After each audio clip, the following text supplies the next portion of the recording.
आरक्षण की जंग में पिस रहा निषाद मछुआ समुदाय निषाद पार्टी के माध्यम से आरक्षण की आवाज़ उठाने के लिए गोरखपुर में 13 जनवरी को संकल्प दिवस मनाएगा। निषाद पार्टी के मुखिया डॉक्टर संजय निषाद ने रविवार को यूपी प्रेस क्लब लखनऊ में प्रेस वार्ता के दौरान आई कनेक्ट मीडिया से बताया कि मझवार शब्द से यह समुदाय अनुसूचित जात में पहले से है, फिर भी हाईकोर्ट ने रोक लगा दी है और समाज की सत्ता में भागीदारी न होने से यह समाज राजनीतिक आर्थिक रूप से पिछड़ता जा रहा है।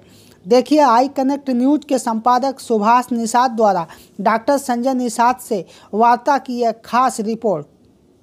डॉक्टर साहब, आपकी निषाद पार्टी है और साथ ही साथ आपने एक निषाद समुदाय का एक संगठन भी बनाया है, तो जिसे लेकर आप काफ़ी संघर्ष करते रहे हैं, समाज के बीच में जाते हैं, तो क्या राजनीतिक उद्धार नहीं हो पा रहा निषाद समाज का? आखिर क्या संकल्प है आपका आने वाले विधानसभा चुनाव में, और इसे लेकर आप आज लखनऊ में मीटिंग किए, और क्या आपका कहना है? देखो, ये निषाद जाति नहीं है, ये जातियों का समूह है और इस देश के संस्कृति का नाम है। वैदिक एवं ब्राह्मणी धर्म नामक पुस्तक अभी पढ़ाई जाती पूरी दुनिया में यूनिवर्सिटी में।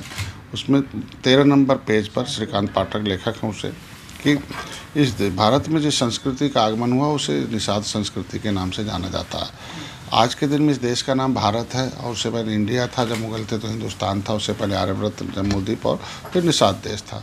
तो इस देश के लोगों ने निषाद लड़ाई जो मुगलों से लड़ा और जो है अंग्रेज़ों से लड़ने के नाते 12 अक्टूबर 1871 को ही उजड़ गए। अब जो कानून से उजड़े हुए हैं तो कानून से ही बसाया जा सकता है। तो दलित भी कानून के शिकार थे, धर्म के शिकार थे, उन्होंने कलम ले लिया। आज के दिन में कोई भी विभाग हो, थाना हो, तो 30% तो हाथी वाले, 30% साइकिल वाले हैं और बाकी में जो वर्तमान सरकार है उसके वाले हैं। तो आज के दिन में इनका चपरासी भी नहीं कोई है, तो कौन इनकी सुनने वाला, कैसे काम करना? आज दलित समाज का जो ज़मीन है, दलित समाज का बेटी की इज्जत है, उसके सुरक्षा है, वो कानून कर रहा है। कोई ज़मीन नहीं लिखा सकता है। लेकिन नदियों के किनारे जितने बड़े शहर बसे हैं उसमें मछुआ समुदाय सबसे ज़्यादा आबादी थी और वो शहर विकसित हुआ और सारे निषादों की ज़मीन बिक गई, अभी भी बिकती जा रही है। तो एक तो राजा बन रहा, दूसरा प्रजा हो रहा है। तो हाथी वाले राजा हो गए, उन्हें प्रजा की ज़रूरत थी, तो ये निषाद आराम से मछुआरे प्रजा बने हुए हैं। साइकिल वालों को राजा बनना था, वो राजा बन गए, इन्हें प्रजा बना के रखा अब तक। और बाकी भी जो कांग्रेस के लोग थे वो भी इन्हें प्रजा बना के रखा। प्रजा इसलिए बने, तो ये जो संविधान है, संविधान के मुताबिक इस देश में कहा गया कि political power is the strong than the god power. राजनीतिक शक्ति भगवान की शक्ति से ज़्यादा शक्तिशाली है। ये भगवान के भक्त बने हुए हैं, जब तक संविधान के भक्त नहीं बनेंगे तब तक ये परेशान रहेंगे। क्या मानते हैं इस लोकतंत्र में जहाँ एक और पार्टियाँ जो है अपना सरकार चला रही हैं, लोकतंत्र का क्या हनन हो रहा है या फिर राजा बन रहे हैं लोग? निश्चित रूप से वही कहने के लिए आए, मोदी जी अगर आज भगवान हैं देश के और योगी जी उत्तर प्रदेश के भगवान हैं, तो उनका भगवान वोटर है, वोटर असली भगवान है। लेकिन आज वो शैतान बना हुआ है 70 साल से वोट डाल के। तो बटन दबाने वाला जीरो हो गया, बटन दबाने वाला हीरो हो गया है। तो आज के दिन में ये पहले तो ये समझना होगा कि पॉलिटिकली ट्रेंड लोग, कम संख्या में राजनीतिक ट्रेंड लोग जो है, वो पॉलिटिकल पार्टनर जो है वो राजनीति के और बजट के हिस्सेदार हैं। बाकी जो अनट्रेंड लोग 90% लोग हैं वो राजनीति और बजट के शिकार हैं। पहले ये समझने की कोशिश करिए कि पॉलिटिक्स ऑफ डेमोक्रेसी क्या होती है।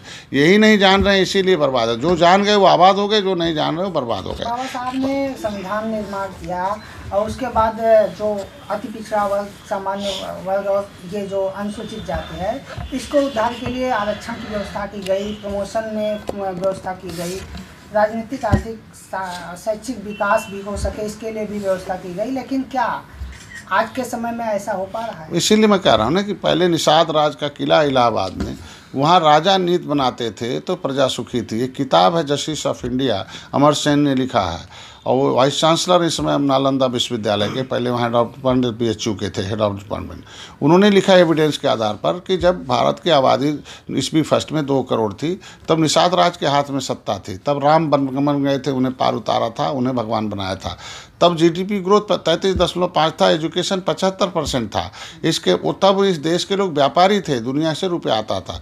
तो निषाद राज जब कलम चलाते थे तो ज़मीन से रुपया जो निकलता था, सोना चांदी जो नेचुरल रिसोर्सेज थे वो, और जो बाहर से कमाई आती थी विदेशों से, वो रुपया वो जनता को देते थे। जनता से कुछ नहीं प्यार और स्नेह लेते थे, उनसे केवल मार्गदर्शन लेते थे, उनसे आशीर्वाद लेते थे, और जनता को बदले में न्याय, सुरक्षा, स्वास्थ्य, शिक्षा, रोजगार, व्यापार, उद्योग, राजनीति फ्री में देते थे। तो तब प्रजा सुखी थी। उसी समय राम राज कहा जाता था। अभी जो है वोट देने वाला दुखी है इस देश। अब कानून बन रहा लोकतंत्र में तो प्रजा दुखी है। इसलिए दुखी है कि जब अंग्रेज इस देश में आए तो इस देश का रुपया लाद के ले जाने लगे। तो उस समय क्या हुआ कि तब भगत सिंह जैसे लोग पैदा हुए। आज 90% लोग राजनीति के शिकार हैं और 10% लोग हिस्सेदार हैं। शिकार इसलिए हैं कि इनकी एक सोच है कि मेरा बच्चा पढ़े। पढ़ना जरूरी है, शिक्षा शेरनी का दूध है जो गरजेगा जरूर, लेकिन शिक्षा कौन सी है? धर्म का शिक्षा पढ़ने वाला कि MBBS बनने वाला? MBBS का मतलब होता है मियाँ बीबी बच्चे समेत परिवार पालने वाला, कि देश पालने वाला या भविष्य बनाने वाला। भविष्य तो राजनीति के हाथ में है ना, इस देश का भविष्य तो राजनीति में आता है। दलित के बेटे को तो कोई रे नहीं बोल पाएगा, बेल दिया तो जेल जाएगा, 7 लाख रुपया मिलेगा। हम कहते हैं, सामाजिक न्याय समिति कहती है कि जितनी संख्या नहीं हाथी की उसे 100 गुना ज़्यादा नौकरी में है। हाँ, साइकिल की जितनी संख्या वो 100 गुना नौकरी में है। ये कैसे है? तो आज पार्टी, इसीलिए जब अंग्रेज आए तो ये 90% लोग राजनीति के शिकार इसलिए हैं कि इनकी एक सोच है कि मेरा बेटा पढ़कर जो है अधिकारी, कर्मचारी, डॉक्टर, इंजीनियर, व्यापारी बनेगा, पड़ोस का बच्चा जो होगा भगत सिंह बनेगा। निषाद पार्टी के माध्यम से क्या, तो पहले मैं इसका पूरा कर लूँ तो मैं ये चाहता था कि इसको पहले जानिए कि जो 10% लोग राजनीति के हिस्सेदार हैं वो कौन लोग हैं। पहले अंग्रेज रुपया लूट के ले जा रहे थे तो भगत सिंह उन्हें मार के भगाए कि देश का रुपया विदेश नहीं जाना चाहिए। उनको इतिहास मिला कि जब अंग्रेज आए थे तो हमसे 20 गुना दरिद्र थे। एक बिस्कुट खरीदने के लिए अंग्रेज को जो है $20 देना पड़ता था। 1947 में भाग के गए तो 1 रुपया एक बराबर हो गया, मतलब इतने 20 गुना लूट पाए थे। उन्होंने कहा साले अब लूटते रहेंगे तो डॉलर बढ़ जाएगा, हम घट जाएंगे, अंग्रेज को जल्दी भगा दो। आज अंग्रेज आते हैं तो 1 रुपया देते $1 तो 76 बिस्कुट पाते हैं। इसके मतलब 76 गुना रुपया इस देश का विदेश में चला गया। इसके मतलब कैसे हुआ कि अंग्रेजों ने पार्टी बनाई कांग्रेस की, उसका अध्यक्ष जो है वो क्रिश्चियन था, विदेशी था। उसने क्या किया कि इस देश में अब वोट लो और बाद में नोट लो, ये व्यवस्था बनाई कि जब वोट दे देगा तो पावर दे देगा, हम बाद में नोट ले लेंगे। तो जो नोट देने वाला वो निर्बल है, वोट लेने वाला सबल है। तो कांग्रेस के समय उसके पार्टनर कांग्रेसी विदेशी थे, विदेशी कंपनियां थी 2000। और जैसे देख लो हाथी आई, उनके कंपनी के मालिक जो सतीश मिश्रा एंड कंपनी हो गई, साइकिल आई अमर सिंह हो गए, आज अंडानी अंबानी हो गए। तो जब तक ये पॉलिटिकल पार्टनर नहीं बनेगा वोटर, तब तक इसका सबल नहीं होगा। तो निषाद पार्टी चाहती है कि reach the voter, teach the voter and cast the voter. Voter के पास हमें जाना होगा, उसे बताना होगा कि तुम्हारी समस्याओं का गेट पास तुम्हारे पास है। क्या चाहते हो, तुम्हारा पैसा विदेश चला जाए या तुम्हारा पैसा तुम्हारे बच्चे के पास आवे? तो इसलिए उसको ये समझाना पड़ेगा, उसे पढ़ाना पड़ेगा, उसे कीमत बताना पड़ेगा कि तूने बटन दबा दबा के 76 गुना इस देश में गरीबी पैदा की है। तो अब गरीबी पैदा करने वाला बटन दबाना है या गरीबी दूर करने वाला बटन दबाना है? तो किसान है, युवा है, बेरोजगार है, वो जो है कहता है कि बीजेपी सरकार में रोजगार नहीं मिल पा रहा है, किसानों को उसका हक नहीं मिल पा रहा है। ऐसे अभी किसान आंदोलन भी चल रहा है। इसे देखते हुए आपका तो बीजेपी से गठबंधन भी है, आप जैसा कि आपकी पार्टी से बयान हुआ है आपके माध्यम से, क्या सही है? निश्चित रूप से कांग्रेस हमें धोखा दिया और सपा ने विश्वासघात किया, बसपा ने विश्वासघात किया। जब 66 समूह अनुसूचित जाति में है, आरक्षण एक ऐसा व्यवस्था है कि अगर 5 घोड़े हैं, एक घोड़ा ताकतवर है और 4 घोड़े कमज़ोर हैं, तो अगर 5 किलो अगर हम रख दें चना तो मजबूत वाला सब खा जाएगा एक टोकरी में। तो मैं कहता हूँ, हाँ मैं कह रहा हूँ, उसी पर आ रहा हूँ। और 4 जो कमज़ोर हैं वो चना तो कमज़ोर को चाहिए था, तो उसीलिए आरक्षण की व्यवस्था दी गई। लेकिन 66 समूह अनुसूचित जाति में है तो अकेले हाथी वालों ने कब्जा किया तो और स्टे ले लेते हैं। तो अगर ऐसी लोग, इन समुदाय के लोग जो देश को आज़ाद कराए हैं, उनके साथ ही पार्टियां अन्याय कर रही हैं, इन्हें ख़त्म करने के लिए तो हमें किसी के साथ खड़ा होना पड़ेगा ना। तो भाजपा ने कहा था कि हम मछुआ समुदाय के लोगों का जो व्यवस्था है उसे हम देंगे, जो आरक्षण विसंगति दूर करेंगे। तो आज के दिन में हम आपसे अपील करना चाहते हैं और माध्यम से कि भाई देखो, कांग्रेस ने धोखा दिया तो धोखा खा गया, सपा और बसपा ने विश्वासघात किया तो उसे हमारे लोगों ने सबक सिखा दिया। तो अगर ये अधिकारी कर्मचारी, जैसे मायावती ने मझवार जाति पर स्टे ले रखा है, हम कहते हैं मझवार तो अनुसूचित जाति की सूची में सूचीबद्ध है ना, तो संविधान में कैसे आरक्षण स्टे दे देगी कोर्ट? तो चोरी से ले लिया और सरकार के अधिकारी अभी 1 साल हो गया उस पर अपना पक्ष नहीं रख रहे हैं। तो अधिकारी कर्मचारी गुमराह कर रहे हैं ये भाजपा को, तो कहीं वो दशा न हो जाए इनकी जो दशा सपा बसपा की हुई है। क्योंकि मछुआ समुदाय अब जगा हुआ समुदाय है। अगर गोरखपुर जीत सकता है, फूलपुर, कैराना, नूरपुर जीत सकता है, प्रदेश में अगर आज के दिन में सपा इकट्ठी हो गई, बसपा इकट्ठी हो गई, मुसलमान यादव इकट्ठे हो गए, जिसको टिकट दिया वो इकट्ठे हो गए, 5 वोट इकट्ठा हो गया 5 प्रकार का, लेकिन निषाद समाज एक साथ मेरे साथ आ गया, तो आप देख लो कि किसकी सरकार आ गई। आज हम क्या संकल्प लेना चाहते हैं? तो जैसे सभी पार्टी जो संकल्प लेता है तो वो पार्टी खड़ी होकर सत्ता में आती है। तो उन लोगों ने अगर संकल्प लिया और सत्ता में आया और अपने लोगों को दिया, तो मैं चाहता हूं कि जो वंचित समुदाय है, चाहे किसी भी बिरादरी का हो, हमारे कहने का मतलब सबका वोट बराबर है, सभी लोगों का देश है, सभी लोगों ने मिलकर लड़ा था, अंग्रेज़ों को इसलिए भगाया था। तो हम जो लोग राजनीति के हिस्सेदार हों सबल हैं, जो राजनीति के शिकार हैं निर्बल हैं। तो निर्बल इंडियन शोषित हमारा आमदल संकल्प दिवस 13 तारीख इसलिए मना रही है कि आज हाथी की जड़ जो है गाजियाबाद में है, साइकिल की जड़ यहाँ है इटावा में, तो प्रदेश के लोगों ने खाद पानी डाला तो उसका फल पाया। तो मैं गोरखपुर में निषाद पार्टी की जड़ है, जहाँ मैं पैदा हुआ। अभी पॉलिटिकल गॉडफादर ऑफ फिशरमैन की उपाधि दी गई कि भाई दलित समाज में एक नेता, एक पॉलिटिकल गॉडफादर बहन जी हुई, तो आज देख लो उनके लोगों को कानून से सुरक्षा मिलता है।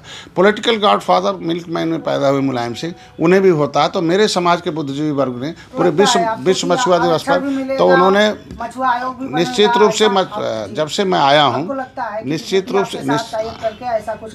रूप से अगर उन्होंने हमें पॉलिटिकल गॉडफादर फिशरमैन की उपाधि दी है तो उसके सम्मान में हमें नहीं दी है, हमारे कार्यकर्ताओं पदाधिकारियों को मिल रहा है। वो उस ज़मीन को देखने आ रहे हैं कि कौन ऐसा व्यक्ति है कि जो पॉलिटिकल स्कूल खोल रखा है। कि ये तो भंडा फूट गया ना कि पॉलिटिकल स्कूल खोल ले, राजनीति मतलब छुपा हुआ नीति बनाया कि हम सबको देंगे, सबका साथ सबका विकास करेंगे। और उन्होंने कहा जिसकी जितनी संख्या भारी उसकी उतनी हिस्सेदारी है, हम समाजवाद लाएंगे। लेकिन आज के दिन में समाज, तो हमको पूरी उम्मीद है कि मैंने कहा था कि भाई मेरा पहले history the mother of politics, movement is the father of politics. इतिहास जो होती है राजनीति की माँ होती है, आंदोलन उसका बाप होता है। मेरा इतिहास गौरवशाली रहा है इलाहाबाद श्रृंगेरपुर में। अगर राम वहाँ गए और उन बड़े भाई थे निषाद राज, तो अगर राम के कष्ट को निषाद राज दूर कर सकते हैं, उन्हें भगवान बना सकते हैं, तो आज वोटर को भी डॉक्टर संजय उस वंश के हैं, वोटर को भगवान बनाकर दिखा दूंगा। इन्हें पढ़ाऊंगा और इन्हें असली भगवान बनाकर दिखाऊंगा जो शैतान बनाई है सरकारों ने। इनके ऊपर पौवा का लेबल लगा रखा है, झुआ भरोट पर, पौवा भरोट पर पार्टी का लेबल लगा लिया है। तो 5 दिन इनको बतियाते थे, 5 दिन पिलाते थे और इनका वोट लेके पावर में जाकर 5 साल लतियाते थे। आज ये तो रुक गया। कम से कम डॉक्टर साहब के आने के बाद कोई निषाद का बेटा पकड़ के जाता है तो दरोगा की हिम्मत नहीं है कि उसे 10 डंडे मार दें। वो ढूंढते हैं डॉक्टर साहब का फ़ोन आ जाएगा, भाजपा का फ़ोन आ जाएगा। इतनी सुरक्षा है। एक लाइन का सवाल अंतिम में है कि निषाद राज का किले पर अगर हमारे लड़ाई से पार्क बन रहा है 10 एकड़ का, निषाद राज मूर्ति बन रही है, निषाद राज राम की गले मूर्ति, अगर 1000 करोड़ देके मेरे उस वंश के पर्यटक स्थल घोषित हो गया, एक स्टेप हो गया कि इतिहास मेरा खड़ा हो गया है और अब सिलेबस में भी आ जाएगा। तो कल मेरा संविधान में लिखा हुआ आरक्षण भी पक्का मिल जाएगा। और उसके लिए अगर हम सड़क से सदन तक लड़ लेते हैं, तो हम सदन में आवाज़ उठाए हैं, तो फिर अगर सदन में हमारी आवाज़ दबेगी तो मैं फिर सड़क पर आऊँगा। तो 13 तारीख को गोरखपुर में हमारे लोग आ रहे हैं, इस अपील के साथ आ रहे हैं कि अगर सरकार ने नहीं मांगी तो हम लोग फिर सड़क पर उतरकर अपने आंदोलन करेंगे और अपने काम को अपने जो आरक्षण है उसे लागू कराकर दिखाएंगे। बहुत बहुत धन्यवाद डॉक्टर साहब हमारे चैनल से बात करने के लिए, और आपका यह संदेश है जो संकल्प दिवस के रूप में आपने आयोजित करने का संकल्प लिया है, और आपका ये जो विचार है पार्टी के नीतियों के पक्ष में है और पार्टी को लेके और समाज को लेके आगे बढ़ रहे हैं। बहुत बहुत धन्यवाद।